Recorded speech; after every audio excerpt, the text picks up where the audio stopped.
अपने हाथों को हिलाते हुए थैंक यू जीसस बोलते हुए अपने हाथों को हिलाएं सूर्य की ओर, परमेश्वर की महिमा करते उसके नाम को धन्य कहते हुए, अपने होंठों से अपने दिलों से उसके नाम को धन्यवाद देते हुए thank you Jesus, thank you Lord, thank you Jesus. प्रभु यीशु मसीह के सामर्थी नाम में मांगते हैं, सब कहें आमीन, हालेलुया।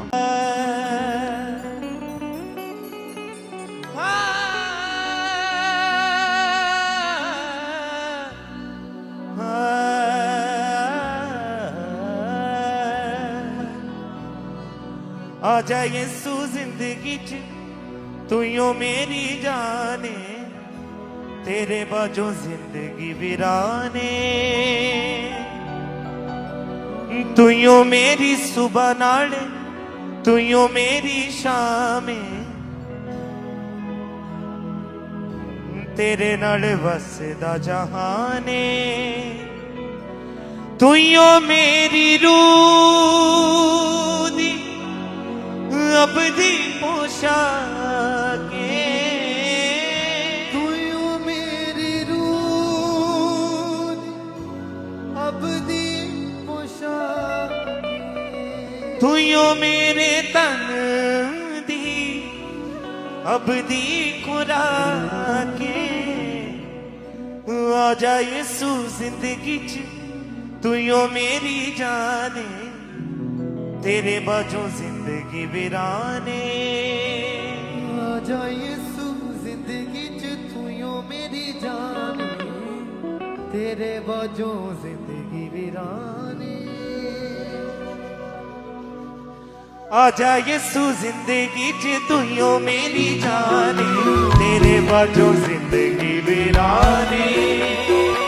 आजा यीशु जिंदगी च तू यो मेरी जाने, तेरे बाजों जिंदगी वीराने। आजा यीशु जिंदगी च तू यो मेरी जाने, तेरे बाजों जिंदगी वीराने। आजा यीशु जिंदगी च तू यो मेरी जाने, तेरे बाजों जिंदगी वीराने। तू यो मेरी सुबह नाले, तू यो मेरी शामे, तेरे उतो जिंद कुर्बाने। तू यो मेरी सुबह नाले, तू यो मेरी शामे, तेरे जिंद कुर्बाने। हाँ तू यो मेरी रूह दी अबदी खुराके, तू यो मेरी रूह दी अबदी खुराके। हाँ तू यो मेरे तन दी अबदी पोशाके। आजा यीशु जिंदगी च तू यो मेरी जाने, तेरे बाजू जिंदगी वीराने।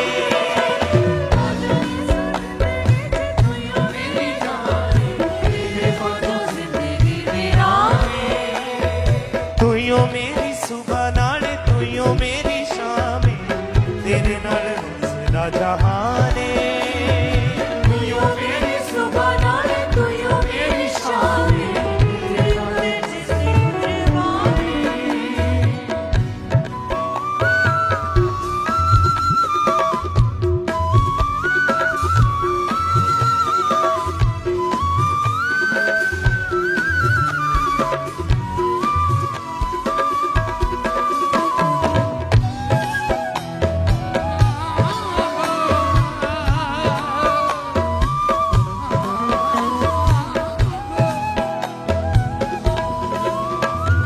हर वेले अखां नू मैं तेरे वल लाया है, दिल तेरी राह विच यसू मैं बिछाया है। हर वेले अखां नू मैं तेरे वल लाया है, दिल तेरी राह विच यसू मैं बिछाया है। हर वेले अखां नू मैं तेरे वल लाया है, दिल तेरी राह विच यसू मैं बिछाया है।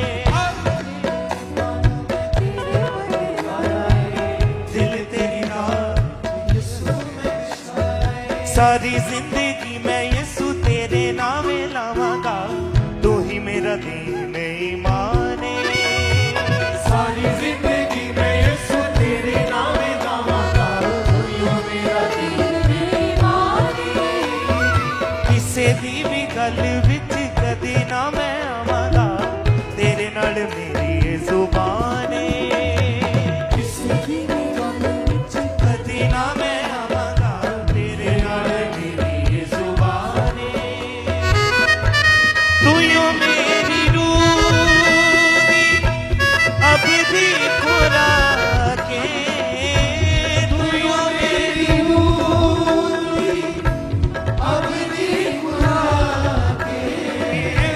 तू यो मेरे तन दी अब दी पोशाक आजा यीशु जिंदगी च तू यो मेरी जान तेरे नाल जिंदगी मेरा आजा यीशु जिंदगी च तू यो मेरी जान तेरे वाला जिंदगी मेरा तू यो मेरी सुबह नाल तू यो मेरी शाम तेरे उत्तो जिंद कुर्बान तू यो मेरी सुबह नाल तू यो मेरी शाम तेरे उत्ते जिंद कुर्बानी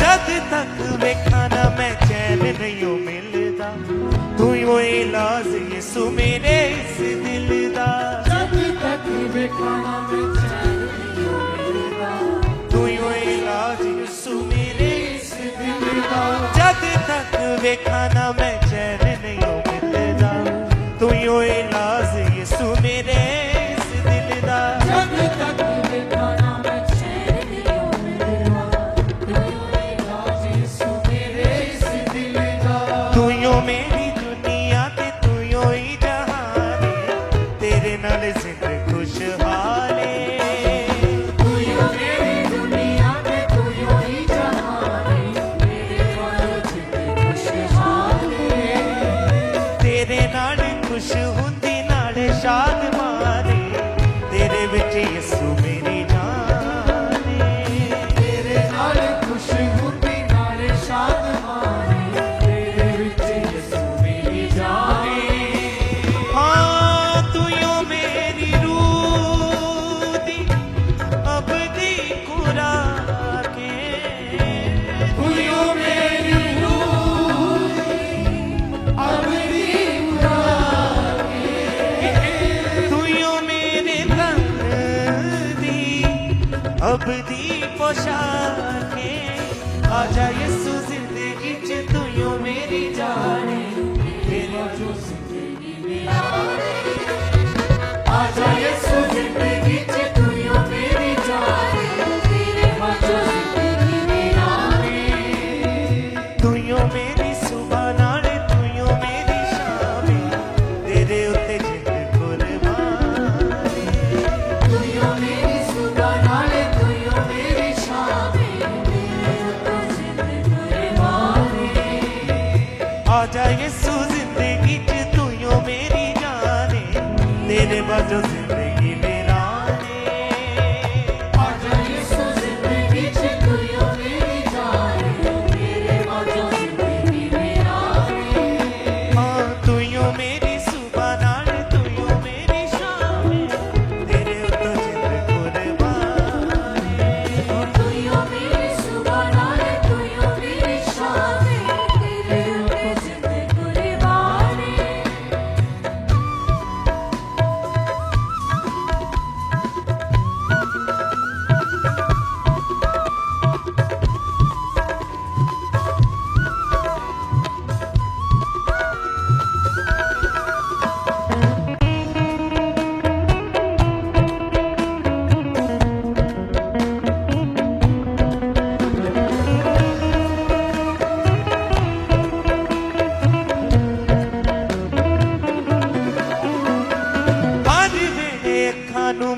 तेरी राह विच यसू मैं बिछाया है हर वेले अखां नूं मैं तेरे वल लाया है दिल तेरी राह विच यसू मैं बिछाया है हर वेले अखां नूं मैं तेरे वल लाया दिल तेरी राह विच यसू मैं बिछाया है हर वेले अखां नूं मैं तेरे वल लाया है दिल तेरी राह विच यसू मैं बिछाया है सारी जिंदगी मैं यसू तेरे नामे लावांगा तू यो मेरा दीन ईमान सारी जिंदगी मैं यीशु तेरे नाम लावांगा तू मेरा दीन ईमान किसे दी भी गल विच कदी ना मैं आवांगा तेरे नाल मेरी ये जुबान किसे दी भी गल विच कदी ना मैं आवांगा तेरे नाल मेरी ये जुबान हाँ तू यो मेरी रूह दी अबदी खुराक तू यो मेरी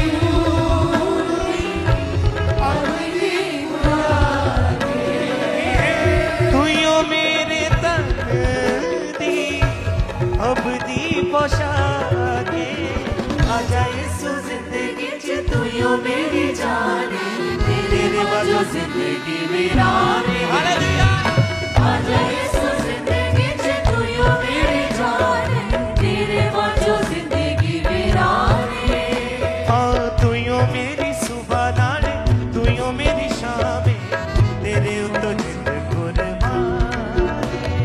तू यो मेरी सुबह नाल तू यो मेरी शाम तेरे तो जिंद कुर्बान हाँ तू यो मेरी सुबह नाल तू यो मेरी जान तेरे उत्तो जिंद कुर्बान तू यो मेरी सुबह नाल तू यो मेरी शाम तेरे तो जिंद कुर्बान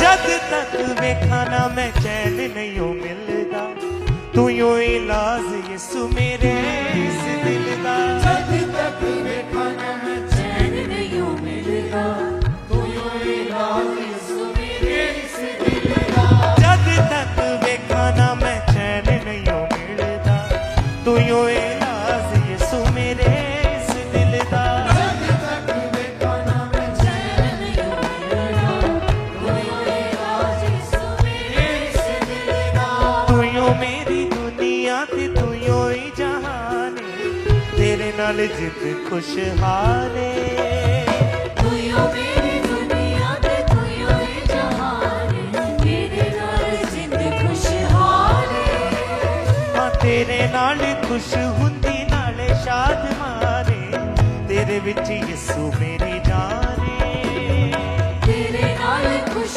होते नाल शाद माने मेरे विच यीशु मेरी जान हाँ तू यो मेरी रूह दी अबदी खुराक तू यो मेरी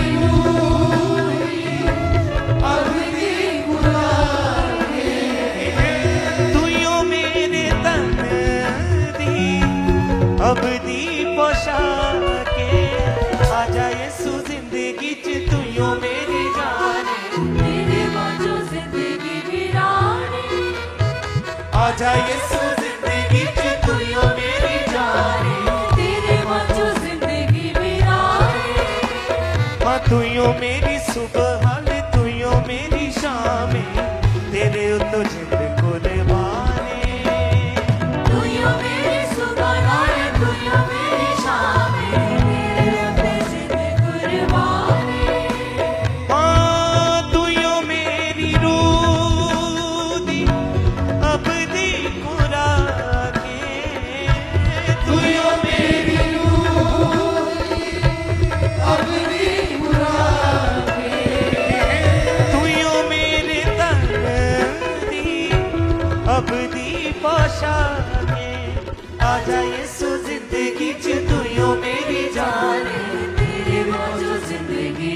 जहाने आजा यीशु जिंदगी च तू यो मेरी जाने मेरी मौजो जिंदगी वीराने तू यो मेरी सुबह नाले तू यो मेरी शाम तेरे उत्तो जिंदे कुर्बानी हालेलुया तू यो मेरी सुबह नाले तू यो मेरी शाम तेरे ऊपर जिंदगी कुर्बानी तू यो मेरी सुबह नाले तू यो मेरी शाम तेरे उत्तो जिंदे कुर्बानी तू यो मेरी सुबह नाले तू यो मेरी शाम तेरे ऊपर जिंदगी कुर्बानी तेरे नाल खुश हुंदी नाले शाद माने तेरे विच यीशु मेरी जाने तेरे नाल खुश हुंदी नाले शाद माने तेरे विच यीशु मेरी जाने तू यो मेरी दुनिया ते तू यो ही जहाने तेरे नाल जिंद खुशहाले तू यो मेरी दुनिया में तू यो जहाने सारी जिंदगी मैं यीशु तेरे नाम लावांगा तू यो मेरा दिखने वाले सारी जिंदगी में यीशु तेरे नाम लावांगा तू यो मेरा दीवाने Thank you, Jesus. आजा यीशु जिंदगी च तू यो मेरी जाने अपने हाथों को उठाएं हर एक जन बोले परमेश्वर ऊंची खड़ा हर पल का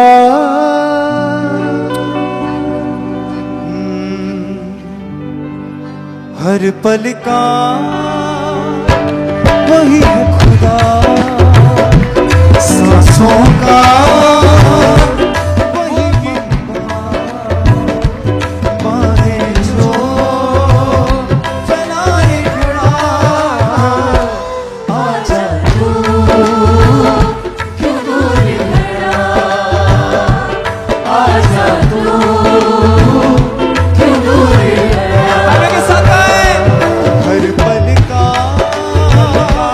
वही है खुदा सांसों का वही मौका बाहें जो फैलाए खड़ा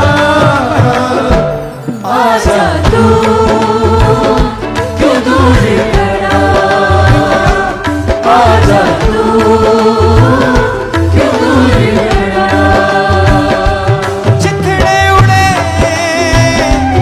घोड़ों से बाल सजे कांटों से चिथड़े उड़े घोड़ों से बाल सजे कांटों से दाढ़ी नोची हाथों से आजा तू क्यों दूर खड़ा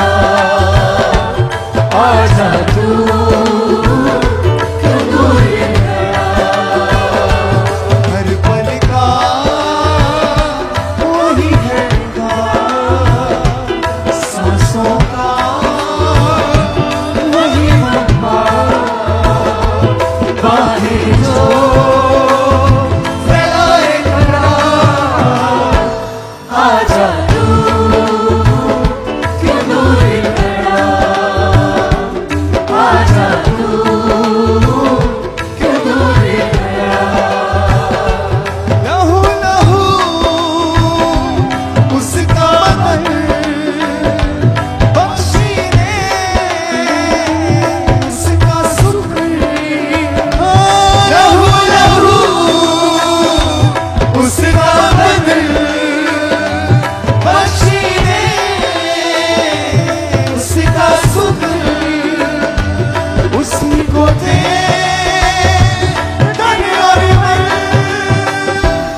आजा तू क्यों दूर खड़ा आजा तू क्यों दूर खड़ा हर पल का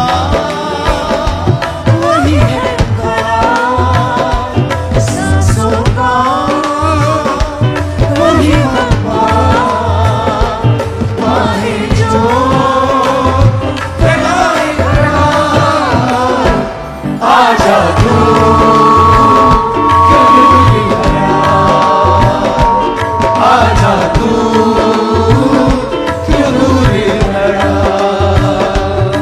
हर पल का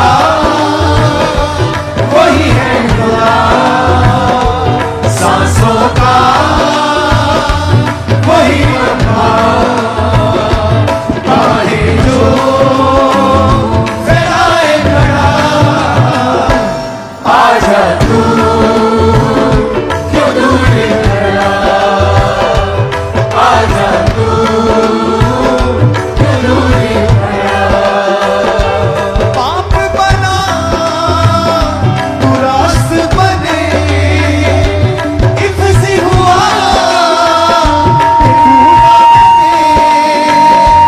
पाप बना तू रास्त बने, इफ्सी हुआ कि पूरा छेदा गया तुझी तरह, आजा तू क्यों दूर खड़ा, आजा तू क्यों दूर खड़ा। हर पल का वही है खुदा, सांसों का वही अम्मा, बाहें जो फैलाए खड़ा, आजा तू क्यों दूर खड़ा, आजा तू क्यों दूर खड़ा। चितड़े उड़े कोड़ों से, बाल सजे कांटों से, चितड़े उड़े कोड़ों से, बाल सजे कांटों से, दाढ़ी बची हाथों से, आजा तू क्यों दूर खड़ा, आजा तू क्यों दूर खड़ा। हर पल का वही है खुदा, सांसों का वही अम्मा, बाहें जो फैलाए खड़ा,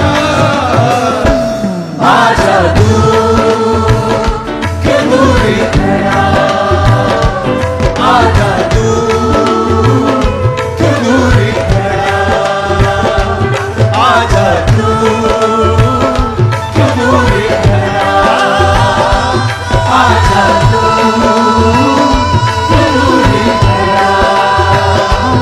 आजा तू क्यों दूर खड़ा, आजा तू क्यों दूर खड़ा, आजा तू क्यों दूर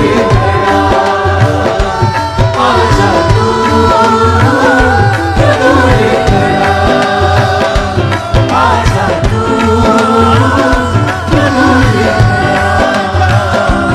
आजा तू क्यों दूर खड़ा। लहू लहू उसका बख्शी ने उसका सुकर, लहू लहू उसका बख्शी ने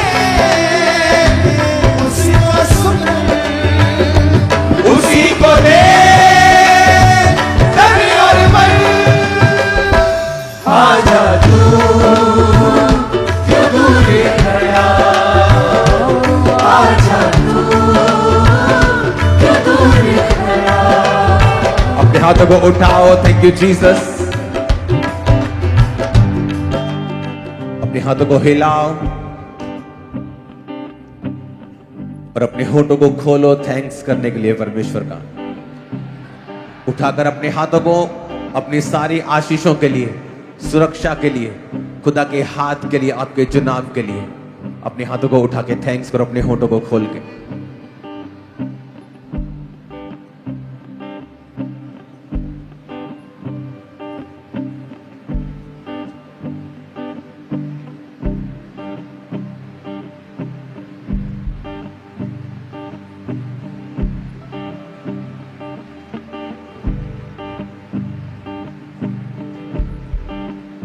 अपनी सारी आशीषों का नाम लो और परमेश्वर को अपने होठों से बोलकर बताओ उसने आपके लिए क्या किया है।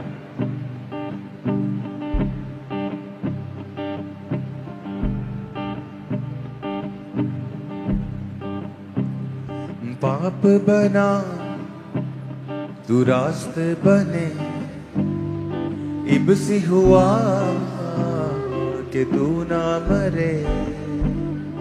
पाप बना तू रास्ते बने, इबसी हुआ कि तू ना मरे। छेदा गया तू जीता रहे,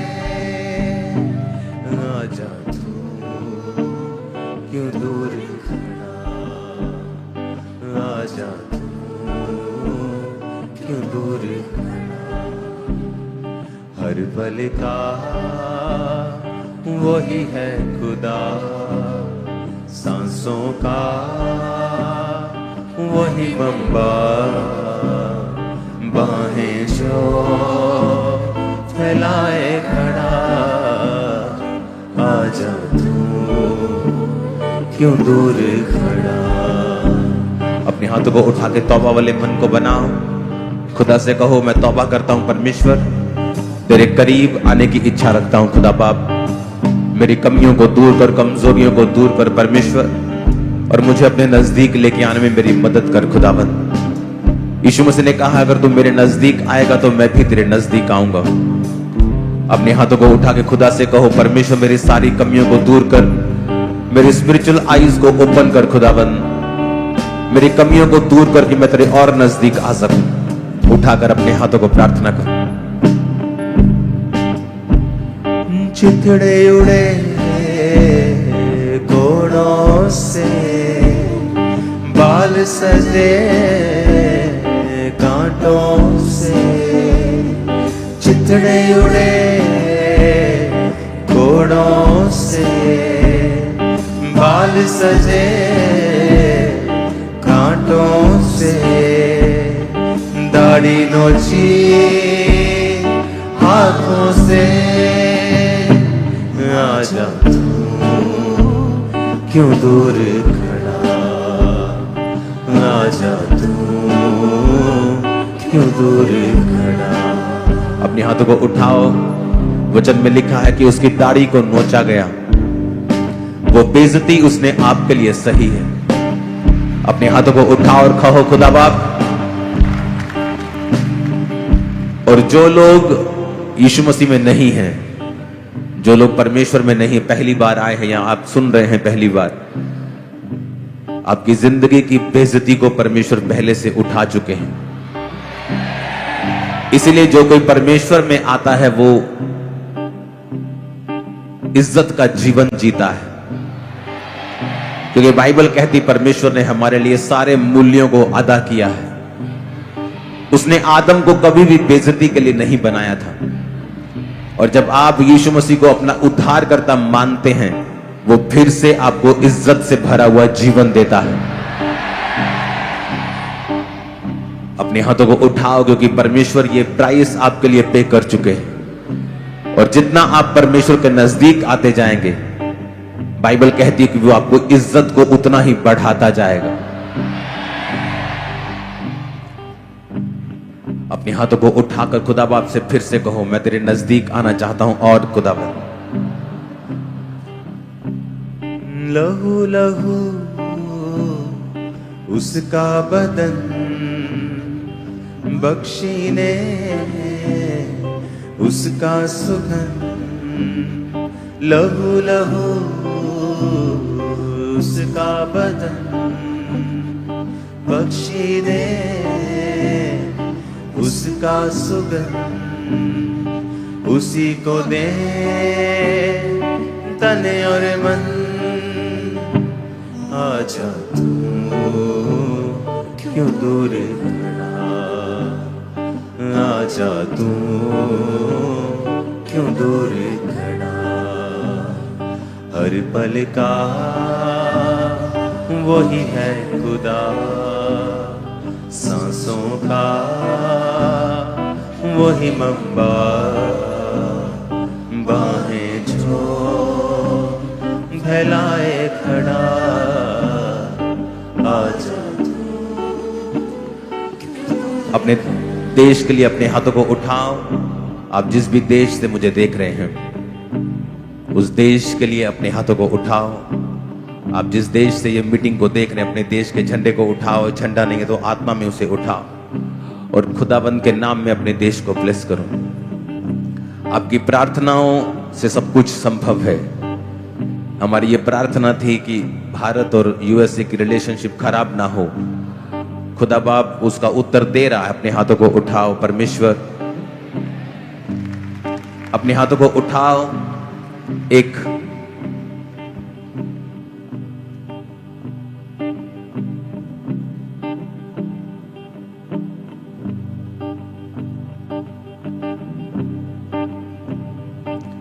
यीशु मसीह ने कहा है कि तुम जगत की ज्योति हो। उसका मतलब है कि तुम रास्ता दिखाओगे।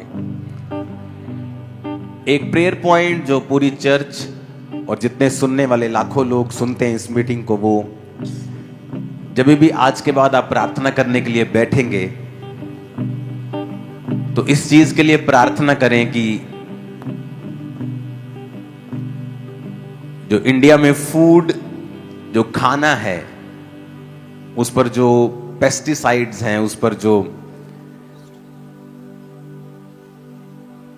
केमिकल्स हैं, उस पर जो मिलावट है, परमेश्वर उसे दूर करे। ओके। आगे होता था, पहले क्या होता था कि हाँ किसी की पर्सनल कोई दुकान है छोटी सी, उसने दूध में डिटर्जेंट मिला दिया, कुछ ऐसी गड़बड़ कर दी। अब तो ये न्यूज आ रही है कि बड़ी बड़ी फैक्ट्रीज, बहुत बड़े बड़े नाम है जिनके, वो भी उन चीजों में मिलावट कर रहे हैं। लेकिन मुझे नहीं मालूम कि इंडिया के लोग क्या, हम लोग क्या कर रहे हैं, हमारे पॉलिटिशियंस क्या कर रहे हैं, हम लोग क्या कर रहे हैं। कोई इस पर ध्यान नहीं है, कोई किसी का मन नहीं है। अगर आप न्यूजीलैंड में, मैं जब वहां रहा हूं 20 दिन, वहां 20 दिन बिताने के बाद आपकी बॉडी पे नजर आता है कि आप 20 दिन कहीं लगा के आए हो अच्छी जगह पे। इंडिया में क्या हो रहा है जी, ये फरवरी का महीना है जी, आधों को बुखार होगा चर्च में, आधों को खांसी होगी। क्या हो रहा है, मौसम चेंज हो रहा है। आप दुनिया में कहीं भी चले जाओ, मौसम चेंज होने से कोई भी बीमार नहीं होता, लेकिन इंडिया में लोग हो रहे हैं बीमार। एक्चुअली ये मौसम चेंज नहीं है, यहाँ की हवा, यहाँ का पानी, यहाँ का खाना, आपका दूध, आपकी सब्जियां, सारा कुछ केमिकल के नीचे है। तो अब यहां से छोड़ के तो जा नहीं सकते आप लोग। और हम अपने बच्चों को क्या दे के जा रहे हैं आने वाले समय में, बीमारियां, इन्फेक्शंस। तो जब भी आप प्रार्थना करने के लिए बैठें, इस चीज के लिए प्रार्थना करें कि लॉ बने, कानून बने, एक सिविक सेंस इंडियन लोगों में आए कि जितने भी पेस्टिसाइड्स हैं, जितने केमिकल्स हैं, टीके लग रहे हैं सब्जियों को, खानों को, फ्रूट्स को, परमेश्वर उन्हें बंद करे ताकि आपके बच्चे एक अच्छा जीवन जी सकें। और यह सीरियस प्रेयर है। नहीं तो हर 2-3 महीने में इन्फेक्शन, 2-3 महीनों में खांसी, जुकाम, बुखार, ये हम लोगों के लिए आम दिनचर्या बन गया है और कोई भी इससे बच नहीं सकता, क्योंकि हम सब एक ही माहौल में रह रहे हैं। अगर आप अमेरिका में चले जाओ, जितना ऑटिज्म, क्योंकि हर चीज का रीजन है, कारण है, बिना कारण कुछ नहीं होता। अब अमेरिका में चले जाओ, आपको हर 7वां 8वां बच्चा मंदबुद्धि, ऑटिज्म का शिकार मिलता है आपको। डेवलप कंट्री में ऑटिज्म क्यों? क्योंकि जब आप अमेरिका में स्टडी हुई और प्रेसिडेंट ने, अमेरिका के प्रेसिडेंट ने भी ये बोला कि जितनी दवाइयां हम प्रेग्नेंट वुमेन को देते हैं, जितने इंजेक्शंस लगाते हैं, उन्हीं की वजह से जो पैदा हो रहे बच्चे हैं वो ऑटिज्म का और मंदबुद्धि का शिकार हो रहे हैं। अब इंडिया के गांव में चले जाओ, खासकर विलेजेस में चले जाओ, जहां बहुत कम एक्सपोजर है एक औरत का फालतू दवाइयों में। दवाइयां ठीक हैं एक हद तक। आप देखोगे गांव में, इंडिया के गांव में बहुत कम आपको नाम मात्र बच्चे मिलेंगे मंदबुद्धि, नाम मात्र। कोई मिलेगा आपको, हजारों लाखों में एक केस मिलेगा आपको जिसका मंदबुद्धि होगा, ऑटिज्म होगा। लेकिन अमेरिका में आप चले जाओ, हर 7वां 8वां बच्चा, 9वां 10वां बच्चा वहां शिकार हो रहा है इसका। क्यों?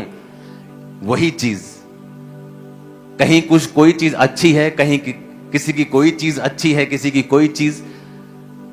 तो हमें वो चीज देखनी है जो हमारे इंडिया में, हमारे देश में, हमारी लाइफ में जो सुधरनी चाहिए। आप इमेजिन करो ऐसा दूध पीना जिसमें डिटर्जेंट मिला और आपको मालूम नहीं, और आपके हिसाब से आप सेहतमंद चीज पी रहे हो, पी के फिर बीमार हो। ऐसी सब्जियां खा रहे हो जो टीके से बड़ी की गई हैं, हर तरफ आपको मिलावट मिलेगी। तो इसके लिए आपको प्रार्थना करनी होगी कि परमेश्वर पॉलिटिशियंस को जागृत करे इस चीज के लिए। अगर फॉरेन में ऐसा कुछ हो जाए तो वहां के लोग तो इकट्ठा हो जाते हैं और प्रोटेस्ट कर देते हैं कि आप हमारे बच्चों के साथ खिलवाड़ कर रहे हो। लेकिन इंडिया में हर एक आदमी अपने चक्कर में इतना बिजी है कि उसे कोई लेना देना नहीं। उसे लगता है ये तो उस जगह की न्यूज है। ये हर जगह की न्यूज है, मैं आपको बता रहा हूं। जहां पकड़े गए वहां पता चल जाता, जहां नहीं पकड़े गए वहां चलता रहता सिस्टम। तो हमें जब भी आप प्रार्थना में बैठें, इस चीज के खिलाफ प्रार्थना करें कि शैतान आपकी आने वाली जनरेशन को खोखला ना कर सके, कि आपकी आने वाली जनरेशन को आप क्या देके जा रहे हो। तो इस चीज के लिए लॉ बने, आपको यह प्रार्थना करनी है। इस चीज के लिए लोगों में सिविक सेंस आए, इस चीज के लिए लोग इसके खिलाफ खड़े हों, जिनको भी ये मालूम हो। अगर किसी फैक्ट्री में हो रहा है तो उसका स्टाफ इस बात को कभी भी छुपाए ना। आपको ऐसी प्रार्थनाएं करनी है ताकि आपके बच्चे इन चीजों से बचे रहें।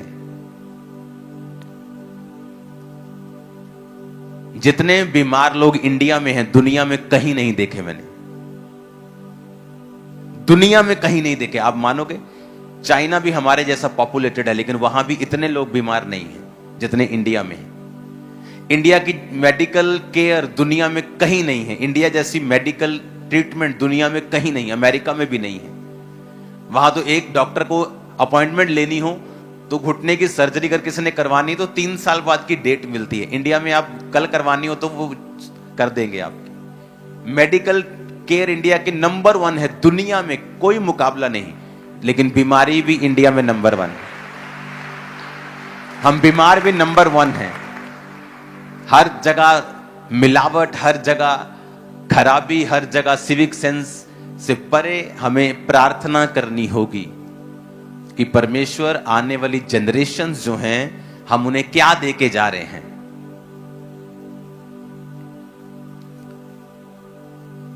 इंडिया में जितनी फसलों के ऊपर पेस्टिसाइड्स और केमिकल यूज होते हैं, स्टडी बताते हैं अगर आप आधा चम्मच कोई ऐसे पाउडर खा जाओ जो केमिकल है तो आपकी बॉडी में असर तक नहीं होता। आपकी बॉडी इतना हैबिचुअल हो चुकी है उस जहर की। और फॉरेन के लोग जब यहां पे आते हैं, आप उनको पूछ के देखो, पहले हफ्ते उनका पेट खराब होता है फॉरेन के लोगों, इंडिया में आने के बाद।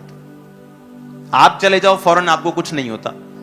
लेकिन जैसे ही फॉरेनर्स इंडिया में आते हैं, मुझसे मिलने के लिए हर वीक फॉरेन से लोग आते हैं, हर वीक। उनमें से 25-20% हॉस्पिटलाइज्ड होते हैं आते ही कि मेरे बेबी का पेट खराब हो गया, इसको ड्रिप लगवानी पड़ी। ये एक सीरियस इशू है जिसके लिए हमें सबको, जब अपनी पर्सनल प्रार्थनाओं में हम जाएं तो परमेश्वर के सामने ये प्रार्थना करें कि यहां का पानी, यहां की हवा बची रहे। ऐसे लॉ बने जो ऐसे केमिकल जो आपकी फसलों के ऊपर जा रहे हैं, फॉरेन में बैन है। कई फसलें यहां की हैं जो फॉरेनर लोग लेते भी नहीं, सरकारें मना कर देती, ये वाली फसल हम नहीं लेंगे। Reason chemicals. आपको प्रार्थना करनी होगी क्योंकि इंडिया में ऐसी चीजें हैं जो बेस्ट हैं, दुनिया में कहीं नहीं है। तो अब वो भी चीजें आ जाएं जो हमें चाहिए और जरूरी हैं। आमीन। और मेरा बिलीव है जितने लोग आज आप इस मैसेज को सुन रहे हो, आप लोग पर्सनल प्रेयर्स में इसे रखोगे। अगर आप किसी पॉलिटिशियन के साथ काम करते हो, आप उन्हें ये कन्विंस करोगे कि वो ये मुद्दे उठाएं बार बार और इसके लिए स्ट्रॉन्ग लॉज बनाएं, स्ट्रॉन्ग उनको बॉडीज बनानी चाहिए ऐसी। अगर आप किसी पॉलिटिशियन के साथ काम करते हैं, आप सरकार में हैं, आप किसी तरह से इस चीज को इन्फ्लुएंस कर सकते हैं, तो प्लीज इसे कीजिए अपने बच्चों के लिए, इंडिया के फ्यूचर के लिए, कि हम उन चीजों को बचा के रखें। अगर आप दुनिया में घूमिए, इधर से अंटार्कटिका के साइड पे पड़ता है न्यूजीलैंड और ऑस्ट्रेलिया, उधर अमेरिका, उधर यूरोप, अफ्रीका, दुनिया में मैंने इंडिया जैसा देश नहीं देखा है। किस मामले में बताता हूं। इंडिया में अगर आपको पहाड़ देखने हैं बर्फ वाले, आपको वो भी मिल जाएंगे। आपको दुबई के जैसा रेत का समंदर देखना है, आपको वो भी मिल जाएगा। आपको वर्षा वन देखने हैं, रेन फॉरेस्ट देखने हैं, आपको पूर्व की साइड पे, चिरापुंजी साइड पे, गुवाहाटी साइड पे वो भी मिल जाएंगे। आपको लो लेवल के पहाड़ देखने हैं, आप साउथ की साइड चले जाओ, आपको ग्रीनरी देखनी है, आप साउथ की साइड चले जाओ। आपको जमीनी इलाके देखने हैं, नदियां देखनी है, आप यूपी चले जाओ। आपको हर चीज इंडिया में मिलती है, दुनिया में ऐसा कहीं नहीं है। दुनिया में ऐसा कोई देश नहीं जहां इतनी ज्यादा जबरदस्त रीति के साथ इतनी चीजें हों, लेकिन फिर भी हम दुनिया का ध्यान खींचने में असफल रहे हैं। नहीं तो इंडिया टूरिज्म इतना बड़ा हो इंडिया का कि और चीज करने की जरूरत ना पड़े। आज दुबई जो है वो टूरिज्म से पैसा ज्यादा कमाता है, अपने रियल स्टेट से ज्यादा कमाता है, तेल से कम कमा रहा है अभी वो। हमें ये प्रेयर करनी है कि ऐसे माहौल बने, ऐसे लॉ बने, ऐसे सिस्टम बने, ऐसी क्लीन चीजें परमेश्वर ऐसी खड़ी करे, पॉलिटिशियंस के दिल में बोझ को डाले इस बात के लिए। इंडिया जैसा कोई देश नहीं होगा, मैं आपको बता रहा हूं। Blessed country.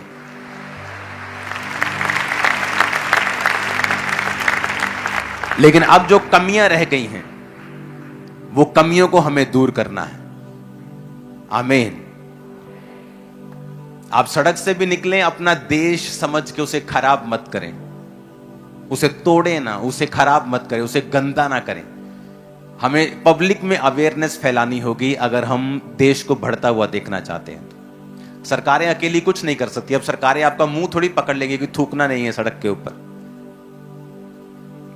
हालेलुया।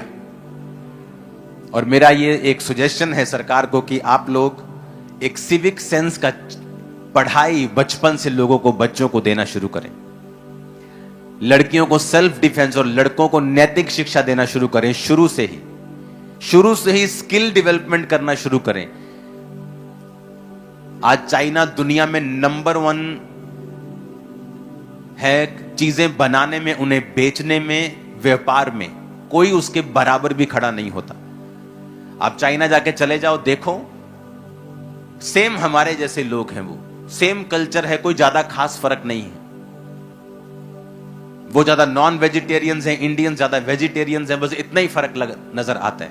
उनमें भी माता पिता की इज्जत करना होता है, उनमें भी वो वाइफ के साथ, एक ही वाइफ के वफादार रहते हैं। हर चीज उनमें काफी सिमिलर है। लेकिन आज वो आगे क्यों हैं? इसी वजह से। तो ये हमारे देश का मुद्दा नहीं, आपका पर्सनल मुद्दा है। आज से प्रार्थना में इसे रखना है स्ट्रॉन्ग, वेरी स्ट्रॉन्ग।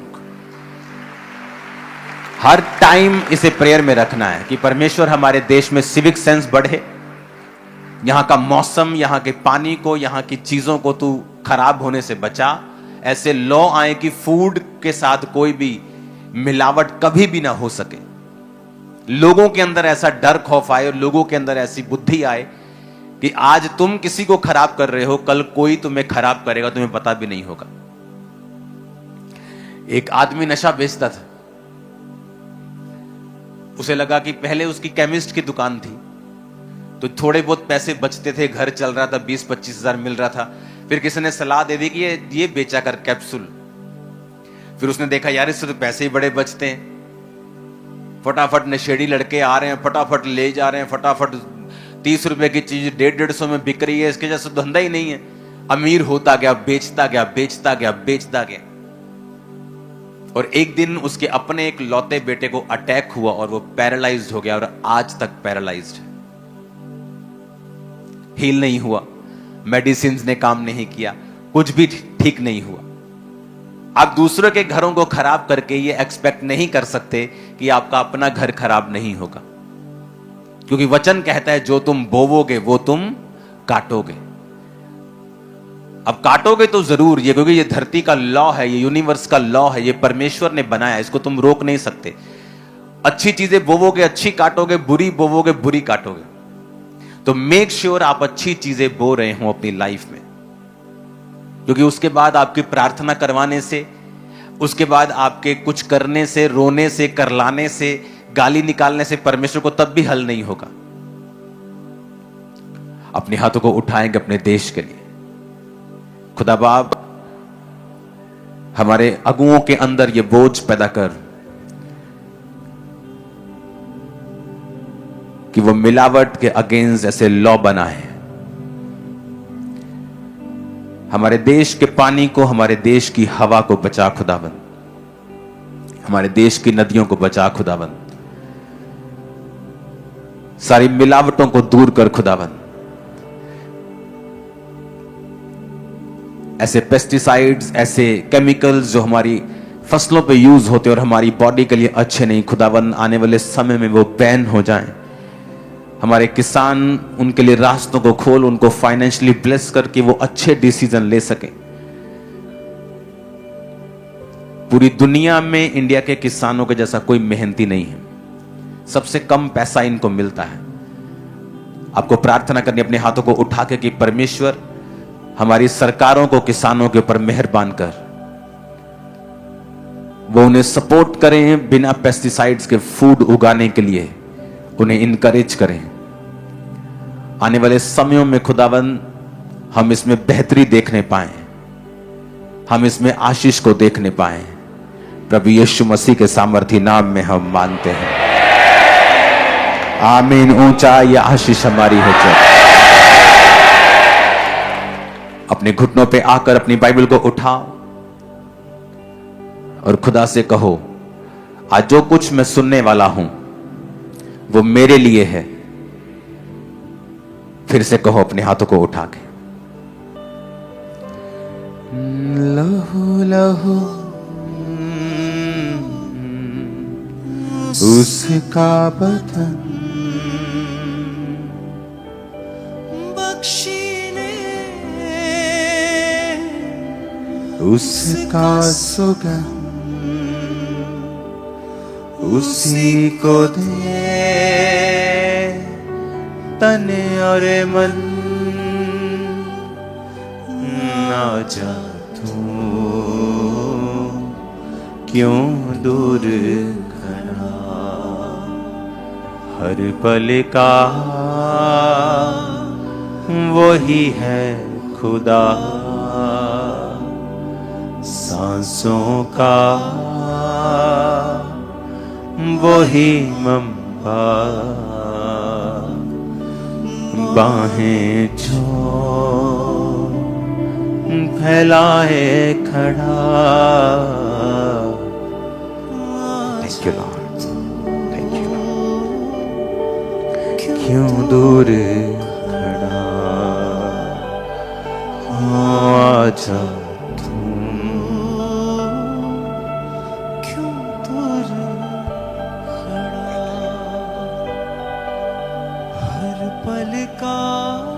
हर पल का वही है खुदा, वही है खुदा, सांसों का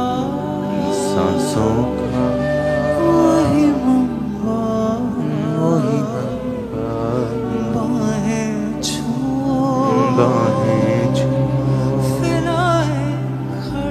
फैलाए खड़ा, आजा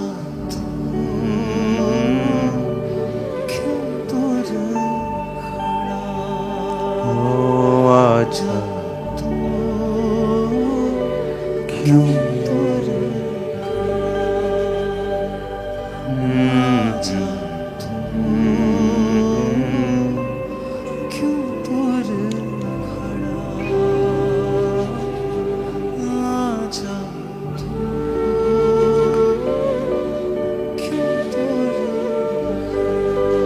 अपने हाथों को उठाओ। सबको आवाज आ रही है? हाथों को हिलाओ पीछे अगर आवाज आ रही है तो आराम से। आज वचन आपको लिखना है क्योंकि ये ज्यादा है। पहले मैं इसकी आयतें बोलूंगा, आप इसे लिख लो। इब्रानियों 12 उसकी 1 से 4 आयत, भजन संहिता 37 उसकी 7 आयत,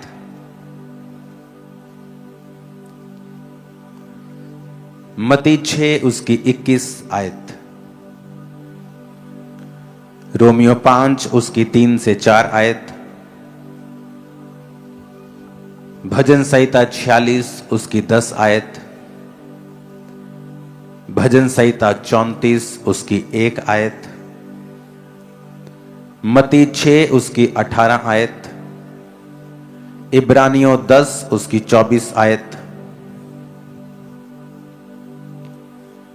याकूब 4 उसकी 6 आयत, यूहन्ना 14 उसकी 23 आयत, कुलस्सियों 3 उसकी 16 आयत, पहला थिस्सलुनीकियों 5 उसकी 17 आयत।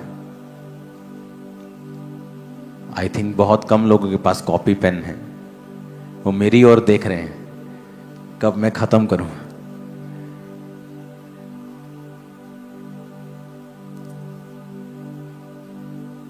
इब्रानियों 12 उसकी 1 से 4, फिर से मैं रिपीट कर रहा हूं। भजन संहिता 37 उसकी 7, मत्ती 6 उसकी 21, रोमियो 5 उसकी 3 से 4,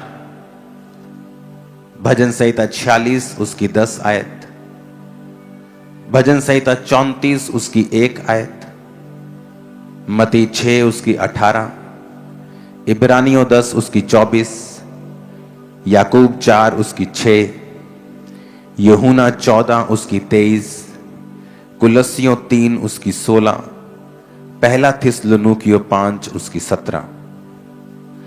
यीशु मसीह ने बाइबल में एक एग्जाम्पल दी है। उसने कहा कि अगर तुम नए दाखरस को पुरानी मशकों में डाल दोगे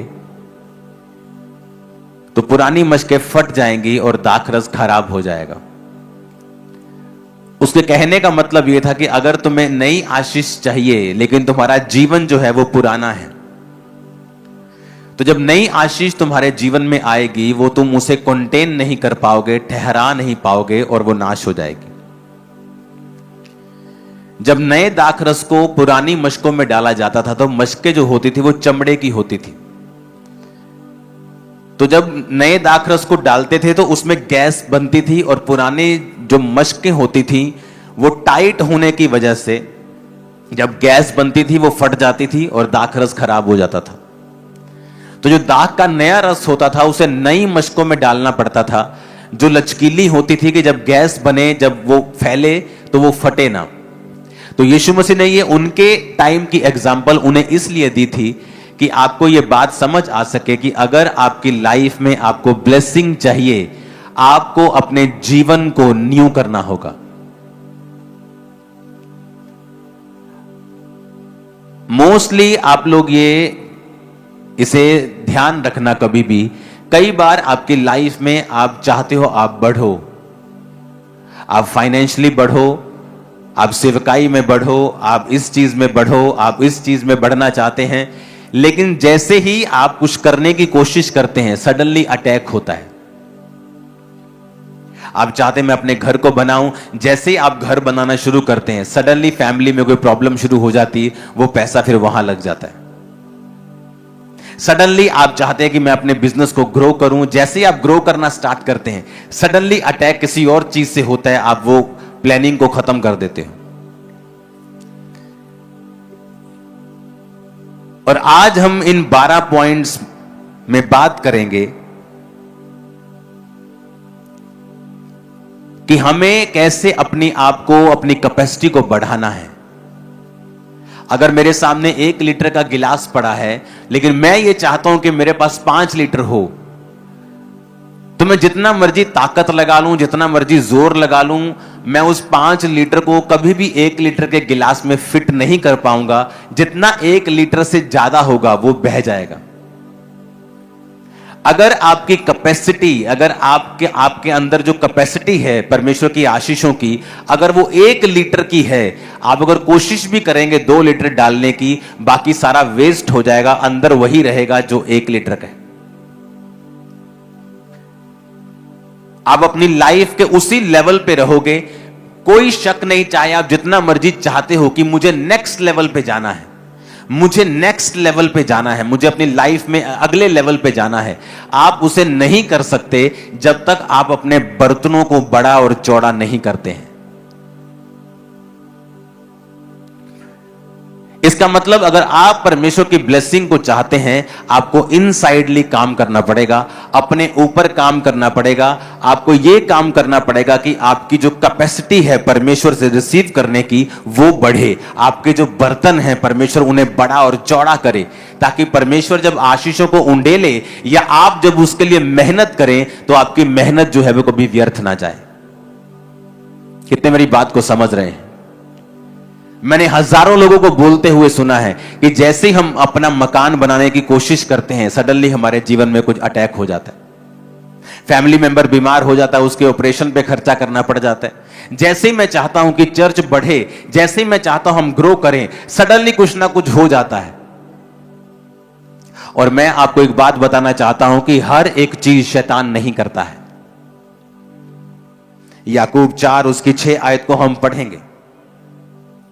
जो पहला काम आपको करना है, अगर आप ये चाहते हो कि आप अपनी लाइफ में ग्रो करो, वो फाइनेंस में हो, फैमिली में हो, वो स्पिरिचुअल लाइफ में हो, आपकी कैपेसिटी अगर नहीं बढ़ेगी तो आप चाहे अच्छे हैं, 1 लीटर का बर्तन भी बर्तन ही है, वो भी अच्छे काम करता है, मालिक के पीने में काम आता है, पर वो 5 लीटर अपने अंदर नहीं समा सकता जब तक हम उसकी कैपेसिटी को बड़ा नहीं करेंगे, जब तक हम उसे दोबारा से खोलकर उसके चीजों को बढ़ाकर फिर से लोहा ऐड करके फिर से चीजें ऐड करके उसको बड़ा नहीं करेंगे, तब तक वो आशीष उसमें समा नहीं सकती।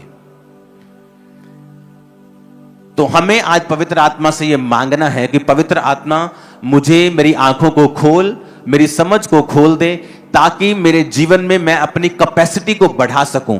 जैसे ही परमेश्वर ये देखता है कि इस आदमी की, इस बहन की, इस भाई की कैपेसिटी 1 लीटर से 4 लीटर की हो गई है, वो 1 दिन लगाएगा, 1 सेकंड लगाएगा उसे 1 से 4 करने में। अदरवाइज आप रोज रोएंगे, आप रोज कहेंगे परमेश्वर को, लेकिन जब परमेश्वर आपकी लाइफ को देखेगा, वो देखेगा कि पुरानी मशकों में मैं नया दाखरस नहीं डाल सकता। अगर तुझे नया कुछ चाहिए, अगर तुझे लाइफ में एक नई ब्लेसिंग चाहिए, नया लेवल चाहिए, तुझे अपनी मशक के ऊपर काम करना पड़ेगा, तुझे अपने जीवन के ऊपर काम करना पड़ेगा, तब तक ये आशीषें जो तू मांगता है पॉसिबल नहीं है। पहला पॉइंट जो आपको फॉलो करना है, अगर आप ये चाहते हो कि आपकी लाइफ के ऊपर ब्लेसिंग्स आए और परमेश्वर आपकी हदों को बढ़ाए और वो आपकी कैपेसिटी को बढ़ाए, ताकि आपके डिजायर्ड रिजल्ट्स वो किसी भी फील्ड में हो, वो पढ़ाई की फील्ड में हो, वो फाइनेंस की फील्ड में हो, सेवकाई की फील्ड में हो, स्पिरिचुअल लाइफ की फील्ड में हो, आपको आपके डिजायर्ड, आपके दिल में जो आपने चाहे हैं वो रिजल्ट आपको मिले, तो आपको ये काम करने हैं। 12 पॉइंट्स, जितने पॉइंट्स आज डिस्कस होंगे, आज हम उतने करेंगे, उसके बाद हम अगले संडे से डिस्कस करेंगे या थर्सडे करेंगे। पहला काम जो आपको करना है वो है ह्यूमिलिटी एंड रिपेंटेंस। पहला काम आपको करना है, नम्र बनना है और तौबा के हृदय में हमेशा रहना है। इसका प्रूफ टेक्स्ट है याकूब 4 उसकी 6 आयत। लिखा, वह तो और भी अनुग्रह देता है, इस कारण यह लिखा है कि परमेश्वर अभिमानियों का विरोध करता है पर दीनों पर अनुग्रह करता है। आमीन। लिखा है, wherefore he said, God resisteth the proud but giveth grace unto the humble। यहां पर एक समझने वाली लाइन है, लिखा गॉड रेजिस्टेथ द प्राउड। कौन अभिमानियों का विरोध करता है? शैतान के परमेश्वर? अपने पड़ोसी को बोलो, कौन करता है? शैतान के परमेश्वर। कौन करता है? बोलो अब, कौन करता है? यानी आपको जो स्टॉप कर रहा है कई बार, वो शैतान नहीं है, वो परमेश्वर है।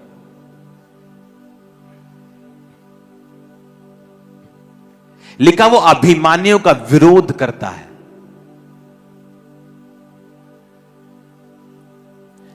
जब योना नबी परमेश्वर से प्राउड में कुछ बातें बकवास बार रहा था, तो परमेश्वर ने एक कीड़े को भेजा, और जिस पेड़ के नीचे वो सोया था उस कीड़े ने पेड़ को काटा और वो पेड़ सूख गया सारा। जब हवा लगने लगी गरम गरम, तो फिर उठ के कहता, हो ये क्या हो गया? तो परमेश्वर कहता, उस पेड़ के लिए जो तूने मेहनत नहीं की और वो सूख गया और तुझे गर्म हवा लगने लगी और तू फिर से मेरे खिलाफ बोलने लगा, उन लोगों को जो 1.25 लाख के करीब लोग हैं, उन लोगों को मैं कैसे छोड़ दूं और कैसे उन्हें नाश होने दूं? यानी परमेश्वर को यह भी पता है कि कौन सा कीड़ा भेजना है पेड़ को सुखाने के लिए, और कीड़े ने भी परमेश्वर की कमांड ली। वो उन चीजों का इस्तेमाल करता है फिर आपका विरोध करने के लिए। सडनली वो फाइनेंस का फ्लो आपका रोक देगा, सडनली कुछ चीजें आपकी लाइफ के साथ होंगी, आप बोलेंगे ओ ये क्या हो रहा है? क्योंकि परमेश्वर आपको देख रहा है कि आप हम्बल इनफ नहीं हैं, आप इतने नम्र नहीं हैं कि जिस चीज के लिए आप मेहनत कर रहे हैं वो आपको उस कुर्सी पे बिठा दे। क्योंकि परमेश्वर नहीं चाहता कि मश्क फट जाए, कि आप एक ऐसी चीज कैरी करने लगें जो आपके लिए बिल्कुल भी सेफ नहीं है। आपका बच्चा रोए करलाए, लेकिन आप उसे टाइम से पहले गाड़ी चलाने के लिए नहीं देते, चाहे वो रो रो के पीट के नीला हो जाए, लाल हो जाए। एक समय आता है फिर उसको रोने की जरूरत नहीं, वो जस्ट चाबी पकड़ता है, उसने गाड़ी सीखी है, वो बिना रोए करलाए, बिना स्ट्रगल के उस गाड़ी को चलाता है, और बाप भी उसे रोकता नहीं। परमेश्वर ने कहा कि वो रेजिस्ट करता है प्राउड को।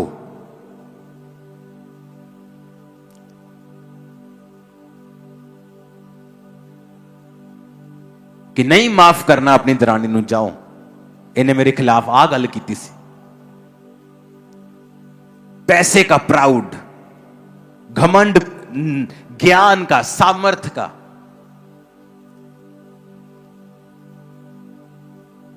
पोजीशंस का। जब आप ऐसी चीजें करेंगे तो लिखा परमेश्वर आपका सामना करेगा। शैतान आपका सामना नहीं करेगा, परमेश्वर आपका सामना करेगा। पहला काम जो आपकी कैपेसिटी को बढ़ाता है और आपको दुनिया से अलग करता है, जो चीजें दुनिया बुजुर्गी में नहीं पा सकती, आप जवानी में उसे लेके बैठ जाएंगे परमेश्वर से। क्योंकि परमेश्वर उम्र नहीं देखता, वो आपके अंदर की, इनर मैन की उम्र देखता है। हो सकता है हमारे बीच में कोई 18 साल का लड़का बैठा हो और वो यहां बैठे 65 साल के व्यक्ति से ज्यादा आत्मा में बुजुर्ग हो, और यहां बैठा है 80 साल का व्यक्ति आत्मा में बच्चा हो, यह भी हो सकता है। तो उम्र डिसाइड नहीं करती है कि आप आत्मा में कितने अच्छे हैं। आप वो सारी चीजें ले सकते हैं जो लोग बुजुर्गी में जाके भी उनको मिलती नहीं, आप उन्हें जवानी में हासिल कर सकते हैं। लेकिन आपको अपनी कैपेसिटी को बढ़ाना होगा, और आपको वो कैपेसिटी बढ़ाने के लिए आपको बाइबल के प्रिंसिपल्स, बाइबल के वचन जो परमेश्वर ने हमें हमारी ग्रोथ के लिए दिए हैं, हमें उन पर ध्यान लगाना होगा। अपने पड़ोसी को बोलो कि परमेश्वर अभिमानियों का सामना करता है। फिर से बोलो अपने पड़ोसी को, लेकिन दीनों के ऊपर अनुग्रह करता है। फिर से बोलो, दीनों के ऊपर अनुग्रह करता है। आमीन। अभिमानियों का क्या करता है? वो सामना करता है। और दीनों के ऊपर क्या करता है? अनुग्रह करता है, माफ कर देना। मोस्टली हमारी बहनें जो हैं वो अपने, क्योंकि उन्होंने ज्यादा रिश्तेदारों के नजदीक रहना होता है, परिवार ज्यादा, आदमी तो काम पे चले जाते हैं। इन चीजों से हमारी बहनें जो हैं वो ज्यादा ग्रसित रहती हैं। किसी ने कुछ बोल दिया, किसी ने कुछ गलत कहा, किसी ने कुछ ऐसा गलत काम किया आपके खिलाफ, आप उनको माफ नहीं कर पाते हैं। या किसी भी चीज के लिए अपने अंदर एरोगेंस रखनी,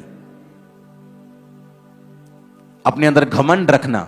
लिखा फिर अगर हमारे अंदर घमंड होगा तो हमारा सामना शैतान नहीं, हमारा सामना परमेश्वर करेगा, और वो मेक श्योर करेगा कि हम अगले लेवल पर कभी ना जाएं जब तक हमारी कैपेसिटी को हम इंक्रीज नहीं करते हैं।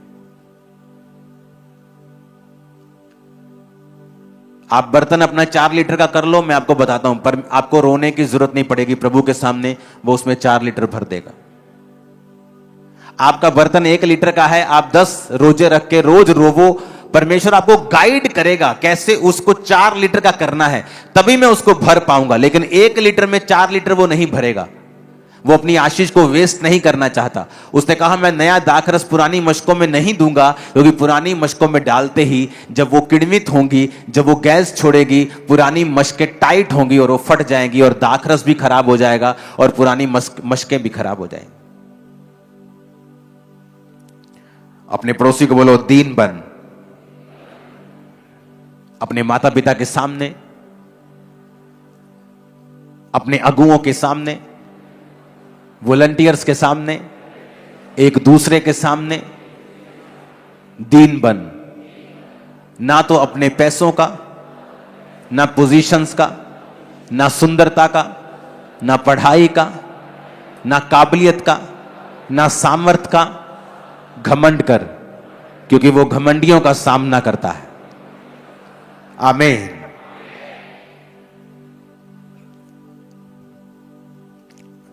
क्योंकि सामना करने वाला तो परमेश्वर है, तो हमें उस परमेश्वर के हाथ से फिर कौन छुड़ाएगा। अगर तो सामना करने वाला शैतान हो तो हम उसका सामना करेंगे, तो बाइबल कहती है जब तू शैतान का सामना करेगा वो तेरे सामने से भाग जाएगा। लेकिन अगर सामना करने वाला ही परमेश्वर हो, ऐसे पाप जो हमने कन्फेस नहीं किए घमंड को दर्शाता है।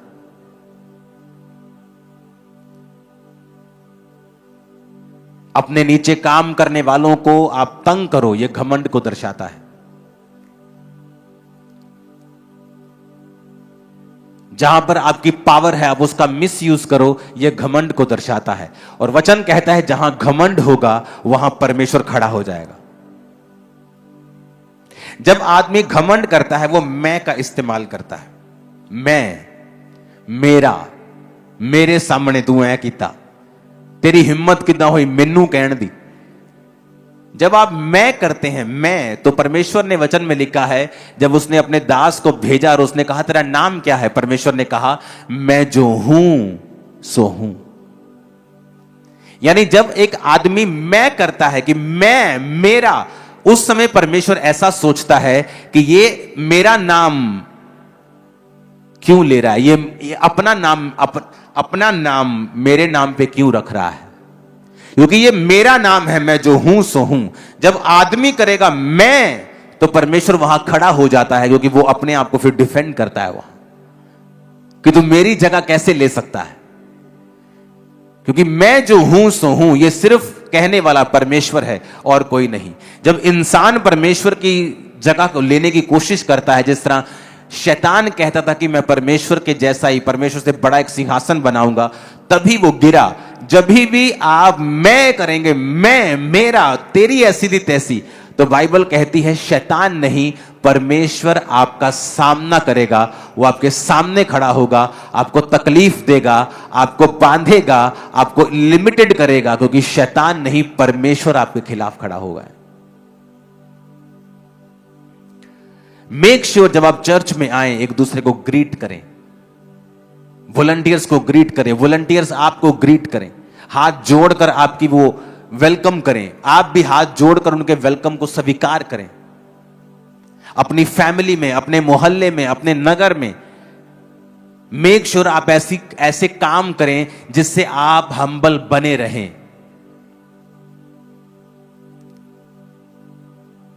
कितने इन बातों को समझ रहे हैं?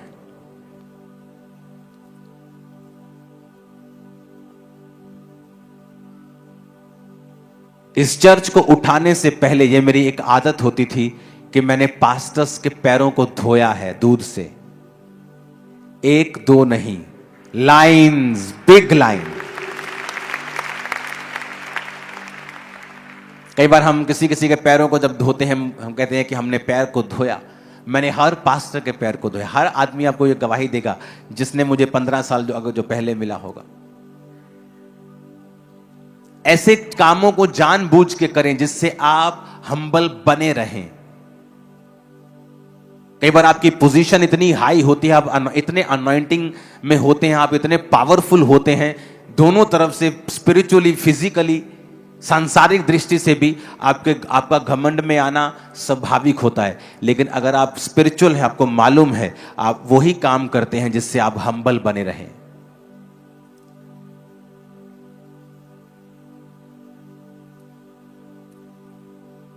चर्च के बाद जैसे मैं जूतियों की सेवा करने के लिए जाता था हमेशा।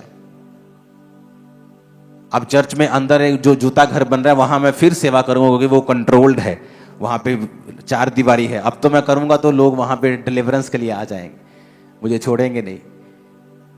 तो अब जब अंदर जूता घर बन रहा है वो कंट्रोल्ड इन्वायरमेंट में, फिर आपको मैं जूते की सेवा करता हुआ नजर आऊंगा। रीजन, मैं अपने आप को हम्बल रखना चाहता हूं ताकि मैं आगे बढ़ूं। तो ऐसी चीजें, बाथरूम साफ करने के लिए चर्च में आना, सफाई करना, क्लीन करना, ये ऐसे ही काम क्यों? ताकि हम हम्बल बने रहें। क्योंकि अगर हम हम्बल नहीं हैं तो परमेश्वर हमारा सामना करता है, शैतान नहीं। शैतान सामना करे आप जीत जाओगे, लेकिन अगर परमेश्वर आपका सामना करे आपको वेट करना पड़ेगा, आपको सफर करना पड़ेगा। आप कुछ नहीं कर सकते, आप कुछ नहीं कह सकते, आप भला बुरा कुछ नहीं बोल सकते, आपको साइलेंट रहना पड़ेगा, आपको वो सारा कोर्स लेना पड़ेगा, एक एक चीज आपको सहनी पड़ेगी। आप कुछ नहीं कर सकते, बोल के आप बिगाड़ सकते हो, परमेश्वर के खिलाफ सुधार नहीं सकते। तो परमेश्वर प्राउड लोगों का सामना करता है। मैं सामना कर, तूने कैसे कहा? मेरा नाम है मैं जो हूं सो। वो सॉन्ग है ना, मैं जो हूं सो हूं, मेरा नाम है मैं जो हूं सो हूं, मेरा नाम है। किसका नाम है मैं जो हूं सो हूं? परमेश्वर का। कहता मेरा नाम है मैं जो हूं सो हूं। अपनी लाइफ में किसी चीज का घमंड मत करना, क्योंकि 6 महीने में परमेश्वर सारी सिचुएशन चेंज कर देता है।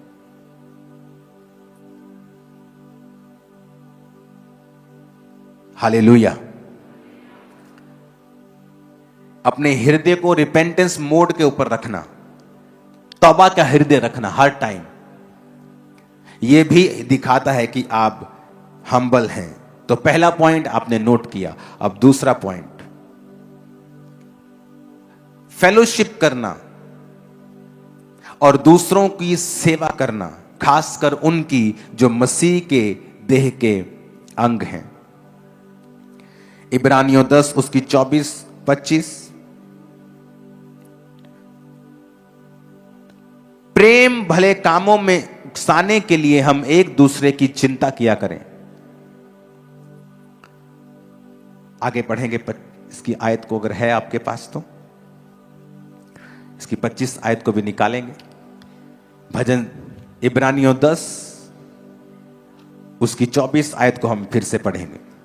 और प्रेम और भले कामों में उकसाने के लिए हम एक दूसरे की चिंता किया करें। क्या कहता प्रेम के लिए और भले कामों के लिए उकसाने में। 25 आयत में लिखा है, फिर एक दूसरे के साथ इकट्ठा होना ना छोड़ें, जैसे कि कितनों की रीति है, परंतु एक दूसरे को समझाते रहें। ज्यों-ज्यों उस दिन को निकट आता देखें, त्यों-त्यों और भी अधिक ये किया करें। क्योंकि सच्चाई की पहचान प्राप्त करने के बाद यदि हम जानबूझकर पाप करते रहें तो पापों के लिए फिर कोई बलिदान बाकी नहीं है। अपनी कैपेसिटी को अगर आप चाहते हो बढ़ाना, और मेरी बात ध्यान से सुनना, जिस दिन आपकी बर्तन की, आपके जीवन की कैपेसिटी बढ़ गई, आपको मांगने की जरूरत नहीं होगी, ऑटोमेटिकली आप नेक्स्ट लेवल पे होंगे, नेक्स्ट लेवल। और वो नेक्स्ट लेवल मार्वलस है, वो ग्लोरियस है, वो आपकी लाइफ में नई ब्लेसिंग को लेके आएगा, आपकी लाइफ में नई सेटिस्फैक्शन को लेके आएगा, वो नई टेस्टिमनी को लेके आएगा। तो उसको लाने के लिए जो पहला पॉइंट आपने पढ़ा, उसके बाद दूसरा पॉइंट अब मैं पढ़ रहा हूं कि फेलोशिप करना यानी संगति करना। आप इंटरनेट के ऊपर संगति नहीं कर सकते। इंटरनेट पे संगति उन लोगों के लिए है जो नए हैं, जो एकदम से चर्च में नहीं आ सकते, अन्य जाति परिवारों से हैं। लेकिन आपके लिए परमेश्वर ने हुक्म दिया है, जो लोग मसीह में हैं, ये अगर तुम अपनी कैपेसिटी को बढ़ाना चाहते हो, then fellowship with each other and serve each other, कि एक दूसरे के साथ संगति करना। जैसे कि लिखा, कितनों की रीति है। क्या रीति है? कि जब लोग शनिवार के दिन इकट्ठा होते थे, शब्द के दिन, लेकिन यीशु मसीह के जी उठने के बाद संडे के दिन, फिर वो संडे के संडे इकट्ठा होते थे।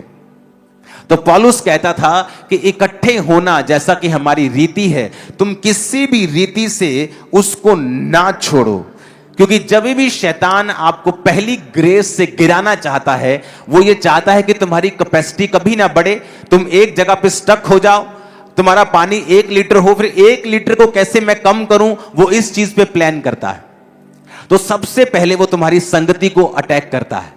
वो किसी भी तरह से करे, वो तुम्हें काम देना पड़े, तुम्हें ठोकर देनी पड़े, तुम्हें दुख देना पड़े, तुम्हें सुख देना पड़े, वो कुछ भी करके तुम्हारी संगति को इफेक्ट करता है। क्योंकि एक बार जब संगति इफेक्ट हो गई, तुमने परमेश्वर के उस वचन को ब्रेक किया, तो अब तुम उस कैपेसिटी में नहीं बढ़ सकते जो प्रभु चाहता है तुम बढ़ो।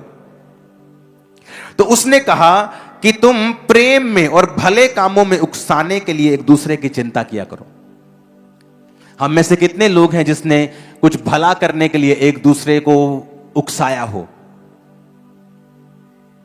हां, हमने पाप करने के लिए उकसाया जरूर होगा कि चलिए यार, कुछ नहीं हुंदा यार।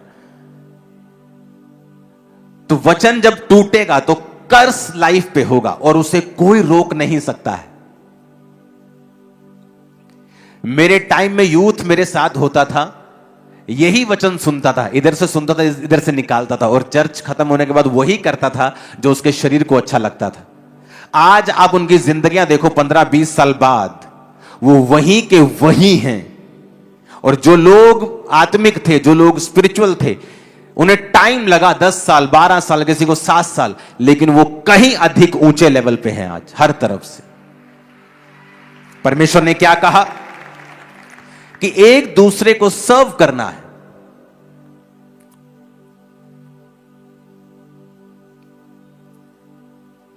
हालेलुया। आप जानते हैं, आप में से बहुत से लोगों के, यूथ के लोगों के मन में यह इच्छा है, अगर पास्टर जी कहेंगे, अगर पापा कहेंगे मैं चर्च में सेवा करूं तो मैं करूंगा। ये एक रॉन्ग एग्जाम्पल है।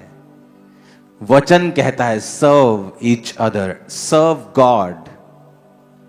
आपको मेरी कॉलिंग की जरूरत नहीं है कि मैं आपको बोलूं कि भाई आप चर्च में सेवा किया करो, आप अकाउंटेंट हैं, आप चर्च में कुछ काम करो, आप वीडियोग्राफी करते हैं, आप चर्च के लिए काम करो, आप कैमरा चलाते हैं, आप चर्च के लिए चलाओ। मुझे कहने की जरूरत नहीं होनी चाहिए।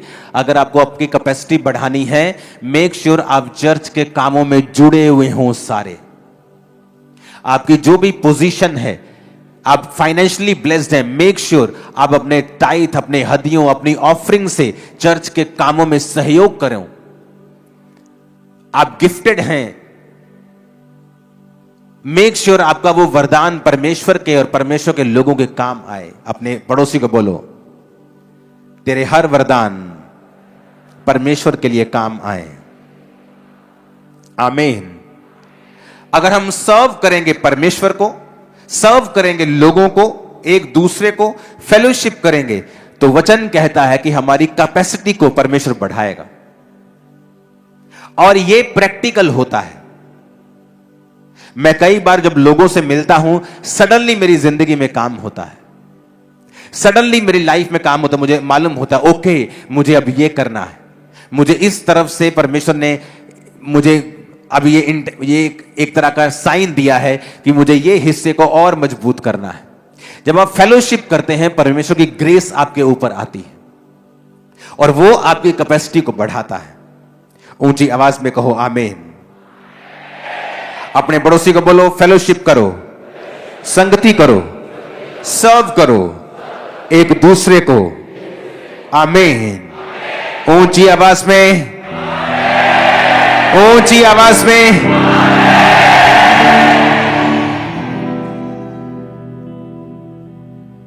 तीसरा पॉइंट है भलापन और उदारपन। अपने पड़ोसी को बोलो, भलापन और उदारपन। आमीन। आप अपनी जिंदगी के रिसोर्सेस कैसे इस्तेमाल करते हैं? आप अपनी जिंदगी के रिसोर्सेस कैसे यूज करते हैं, यह डायरेक्टली इफेक्ट डालता है कि आपकी स्पिरिचुअल कैपेसिटी परमेश्वर कितनी बढ़ाएगा।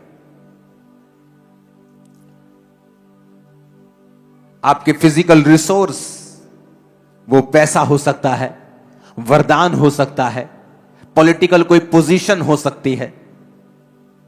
आप उन्हें परमेश्वर की महिमा के लिए कैसे इस्तेमाल करते हो, यह डायरेक्ट इफेक्ट डालता है कि परमेश्वर आपकी कैपेसिटी को कैसे बढ़ाएगा।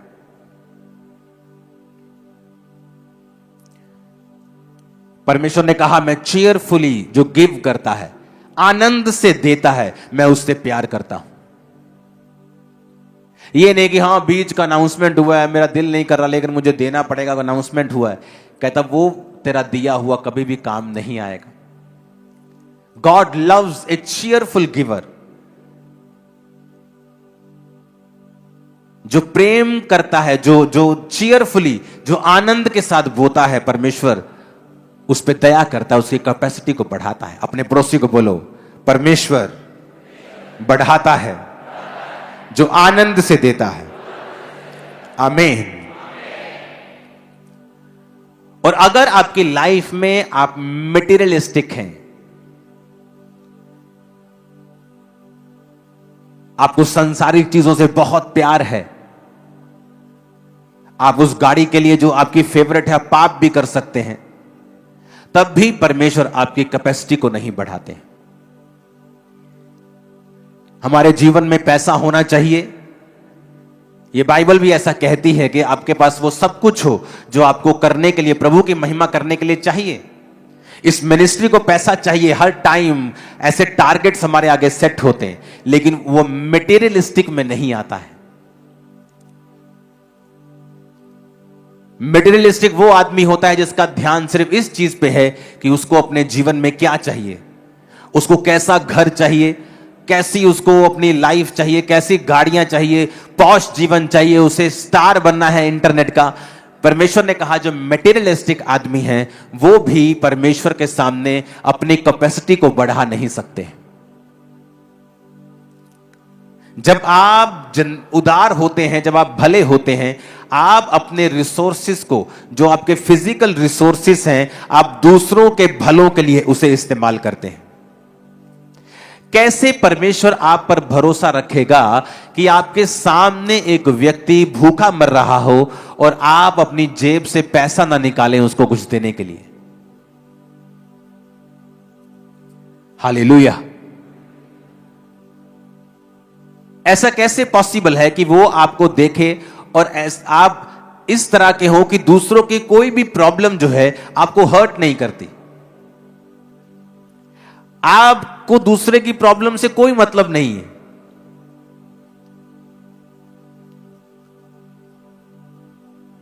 कई बार मेरी वीडियो फीड पे ऐसे रैंडमली वीडियो जब आती हैं, कोई बीमार बोल रहा होता है कि मुझे हेल्प चाहिए, मैं नहीं देखता हूं उसका धर्म, सेम टाइम मैं उसका लिंक अपनी टीम से शेयर कर देता हूं कि जाओ इसकी हेल्प करके आओ, किसी को बताना मत। सेम टाइम, रात के 3 बजे हो, 2 बजे हो, सुबह के 10 बजे हो। उदारपन और भलापन, चाहे आपके पास लाखों रुपए देने की ताकत नहीं है, लेकिन कुछ तो ताकत है आपके पास। अपने हार्ट को अगर हम सख्त रखेंगे, सख्त आदमी बनेंगे अगर हम, तो तब भी परमेश्वर आप पर कृपा नहीं करते, वो आपकी कैपेसिटी को नहीं बढ़ाते हैं। जब दूसरे की प्रॉब्लम्स आपको मायने नहीं रखती हैं, वो आपको हर्ट नहीं करती हैं, जब दूसरे की मुश्किलें आपको दुख नहीं देती हैं, जब दूसरे के पेन आपको दुख नहीं देते हैं, इसका मतलब आप तैयार नहीं हैं अनलिमिटेड ब्लेसिंग्स के लिए। हालेलुया। अगर मेरी बुलाहट थोड़ी डिफरेंट किस्म की है, मुझे सिर्फ स्पिरिचुअल काम करने हैं, मैं इधर उधर नहीं जा सकता, लेकिन मैं आपको ये बता सकता हूं, अगर खुदा ने चाहा, मैं जानता नहीं क्या उसकी मर्जी है, अगर मैं हॉस्पिटल खोलूंगा तो सबसे बेस्ट और सबसे सस्ता हॉस्पिटल आपको खोल के दिखाऊंगा। मैं आपको बता रहा हूं,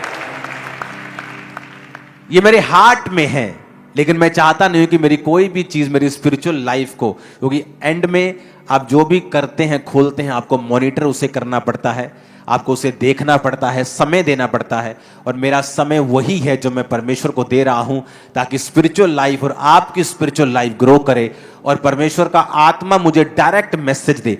ये भी मैसेज जो आप सुन रहे हो, डायरेक्ट परमेश्वर ने मुझे दिया, टॉपिक पॉइंट्स मैंने खुद तैयार किए। मैं आपको बता रहा हूं, परमेश्वर ने मुझे बताया कि इस विषय के ऊपर बात करनी है ताकि लोगों की कैपेसिटी बढ़े। हालेलुया। किसी को माफ ना कर पाना आपकी कैपेसिटी को कम रखता है। अब आप देख लो, आपने माफ करके आप अपने आप को आजाद कर रहे हो, अपने आप को चौड़ा कर रहे हो, अपने आप को बड़ा कर रहे हो। आप दूसरे को माफ नहीं कर रहे हो, आप अपने लिए रास्तों को साफ कर रहे हो।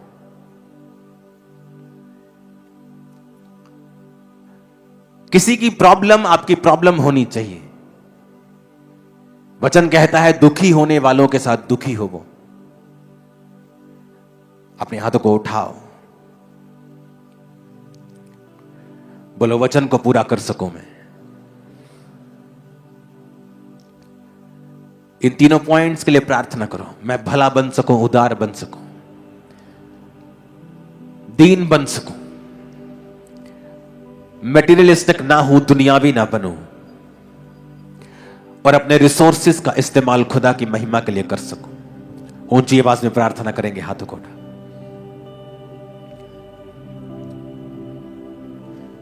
पाक खुदा मैनू पाक बना, पाक खुदा मैनू पाक बना, दर तेरे ते मेरी दुआ,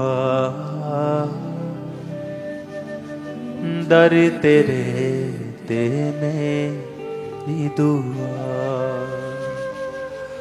पाक खुदा मैनू पाक बना, पाक खुदा मैनू पाक बना, दर तेरे ते मेरी दुआ,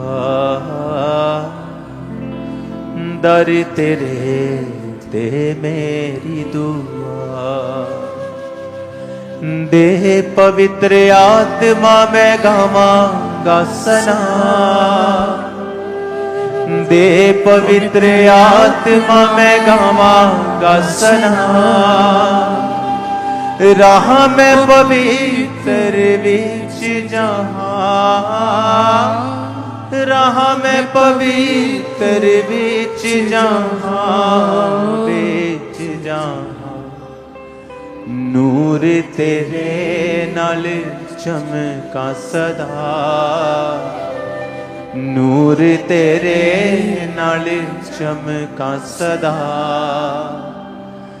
दर तेरे ते मेरी दुआ, दर तेरे ते मेरी दुआ। छेती तू आजा रूए पुकारे, अपने हाथों को उठाओ। Thank you Jesus. बेड़ी ईमान वाली ला किनारे, बेड़ी ईमान वाली ला किनारे, तू ला किनारे। Thank you Jesus. अपने हाथों को उठा। चेहरे तेरे नू मैं वेखा सदा, चेहरे तेरे नू मैं वेखा सदा, दर तेरे ते मेरी दुआ, दर तेरे ते मेरी दुआ। पाक खुदा मैनू पाक बना, पाक खुदा मैनू पाक बना, दर तेरे ते मेरी दुआ, दर तेरे ते मेरी दुआ। अपने हाथों को उठाओ। आज जो कुछ मैं सुन रहा हूं,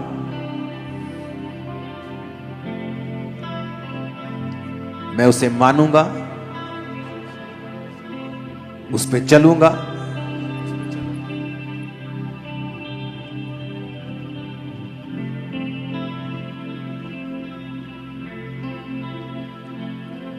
प्रभु यीशु मसीह के नाम में हम मांगते हैं। एक लास्ट पॉइंट आज का मैं आपको बताऊंगा, उसके बाद हम बाकी अगले हफ्तों में इसे डिस्कस करेंगे 12 पॉइंट्स को। चौथा पॉइंट जो आपके लिए है वो है फास्टिंग और सेल्फ डिनायल, रोजे रखना और अपने आप का इनकार करना। मत्ती 6 में इसकी उदाहरण परमेश्वर ने हमें दी है, ताकि तेरा पिता जो गुप्त में है उस तुझे उपवासी जाने, लोग नहीं। प्रार्थना के विषय में भी परमेश्वर ने कहा कि जब तू अपने प्रार्थना कक्ष में जाए तो कुंडी बंद करके अपने आप को डिस्कनेक्ट कर दे लोगों के साथ। परमेश्वर को रोज अपना फेस दिखाना, परमेश्वर के साथ रोज एक समय बिताना, और ऐसी जगह के ऊपर जहां आप डिस्ट्रैक्ट ना हो, जहां और कोई व्यक्ति आपके साथ ना हो, वेरी इंपॉर्टेंट। सेल्फ डिनायल, अपने आप का इनकार करना। अगर आप अपने क्रूज को, बाइबल कहती है, आप रोज प्रतिदिन उठाकर परमेश्वर का पीछा नहीं करते हैं तो आप उसके चेले नहीं हैं। ऐसे बहुत से परमेश्वर के दास हैं जिन्होंने बड़ी बड़ी डिग्रियां हासिल की और परमेश्वर के पीछे चले और अपनी डिग्री को फाड़ा नहीं, और परमेश्वर की आत्मा ने कहा इसे फाड़ दे, लेकिन उन्होंने फाड़ा नहीं उसे। इसका मतलब हम अभी भी दोगले हैं, दो मने हैं कि अगर मैं इस चीज में कामयाब नहीं हुआ, सेवा में अगर नहीं बात बनी, तो दोबारा से नौकरी करूंगा। जब तक उस पास्टर ने उस डिग्री को फाड़ा नहीं, तब तक परमेश्वर ने उसे इस्तेमाल नहीं किया। ये सबके लिए नहीं है, खास कॉल्ड लोग जो एक काम के लिए बुलाए गए हैं, खासकर सेवा करने के लिए। और जब उसने अपनी डिग्री को फाड़ा, अपने आप का इनकार किया, एक मन हुआ, जिस तरह अलीशा ने अपने बैलों को मार कर लोगों में बांट दिया, वो उन्हें अपने माता पिता के हाथ में भी कर सकता था, ठेके पर दे सकता था, किराए पर दे सकता था कि मेरे को इनकम आती रहेगी, चलो कोई बात नहीं, किराए पे दे दो इसको। लेकिन परमेश्वर ने कहा नहीं, सब कुछ छोड़ के पहले मेरे पीछे हो जा। जब परमेश्वर ने मुझे मेरे बिजनेस से बुलाया था, मैंने कोई साइड बिजनेस नहीं किया कि चलो एकदम से परमेश्वर ने कहा इसे लीव कर दे। मैंने नहीं सोचा मैं इतना लाखों का बिजनेस है, चलो मैं इसके लिए कोई योजना बना के आता हूं। मैंने कोई योजना नहीं बनाई, आज तक उस बिजनेस में मैंने कोई प्लान नहीं किया। वो 10-15 गुना कम हो गया, फैमिली उसे संभालती है। जितना एक दिन में कमाते थे उतना महीने की कमाई होगी अब। लेकिन सेल्फ डिनायल, अपने आप का इनकार करना परमेश्वर के लिए, उसकी सेवा के लिए, उसके भवन के लिए, और एक मन रहना, तो फिर परमेश्वर आपको देखता है कि मैं इस बर्तन की कैपेसिटी को बढ़ा सकता हूं। ऐसा नहीं है कि परमेश्वर और लोगों को खड़ा नहीं कर सकता या वो और लोगों को आशीष नहीं दे सकता, लेकिन बहुत कम लोग हैं जो इस तरह से अपने हार्ट को परमेश्वर के लिए ओपन करते हैं। जब मेरा बिजनेस छोड़ने की बारी थी, पीक पर था वो बिजनेस, मैंने उसे छोड़ा। कुछ परमेश्वर ने आग लगा दी, वहां उसमें छूट गया, कुछ मैंने छोड़ दिया।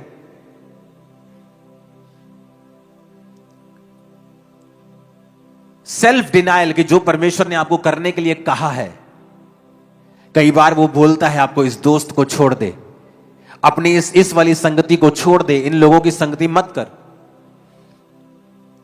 लेकिन हमें लगता है कि नहीं, वो क्या कहेंगे, मुझे क्या सोचेंगे, मेरे बारे में क्या सोचेंगे। इसका मतलब आप अभी तक सेल्फ डिनायल में नहीं हैं, अभी तक आपने अपना क्रूस नहीं उठाया है, अभी तक आप अपने आप के लिए मरे नहीं हैं। जब तक आप अपने आप के लिए नहीं मरे हैं, आप यीशु के चेले नहीं हो सकते हैं। वो मैं उसको प्रचार करने के लिए जाऊंगा तो वो मुझे कुछ कह देगा, आप अभी तक अपने आप के लिए मरे नहीं हैं। और मैं उसको प्रचार करने के लिए जाऊंगा, मेरी शिकायत करेगा, मेरा विरोध करेगा, मुझे पुलिस में दे देगा, अभी तक आप अपने आप के लिए मरे नहीं हैं। आप अपने आप से ज्यादा प्यार करते हैं, परमेश्वर से कम। जब आप ऐसा करेंगे, आप खुले नहीं है कि परमेश्वर आपकी कैपेसिटी को बढ़ाए। ऊंची आवाज में कहो हालेलुया।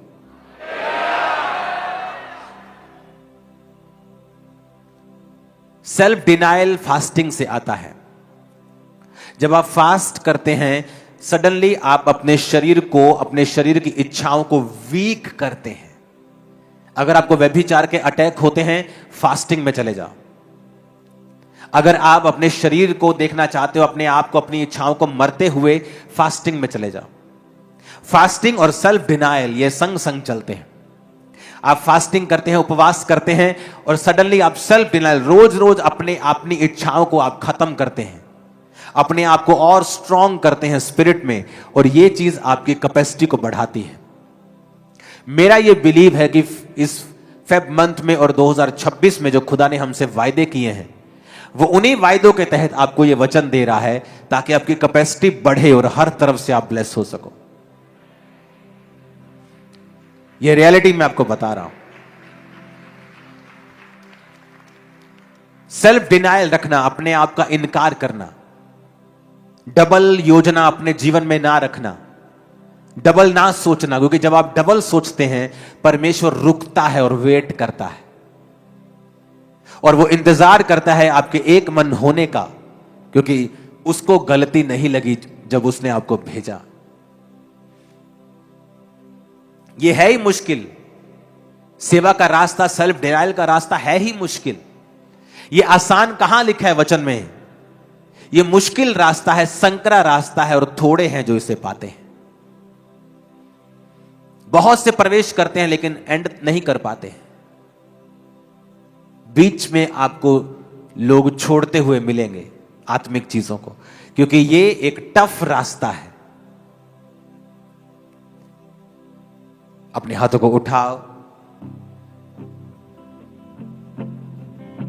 इन चारों पॉइंट्स के लिए अपने हाथों को उठाओ और सुनो।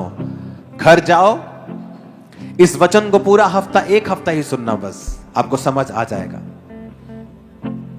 दोबारा दोबारा इस वचन को सुनना और प्रभु की आत्मा से अंदर प्रार्थना करते रहना कि प्रभु मेरे विषय में, मेरे जीवन में यह वचन कहां कहां लागू होता है, मेरी मदद करें। उठाओ अपने हाथों को। एक मंदिर बनना। सब जन खड़े हो जाओ, एक सेकंड वेट करो, बैठो। एक टेस्टिमनी को हम सुनते हैं। अपने घुटनों पे आ जाओ, एक टेस्टिमनी को हम सुनते हैं।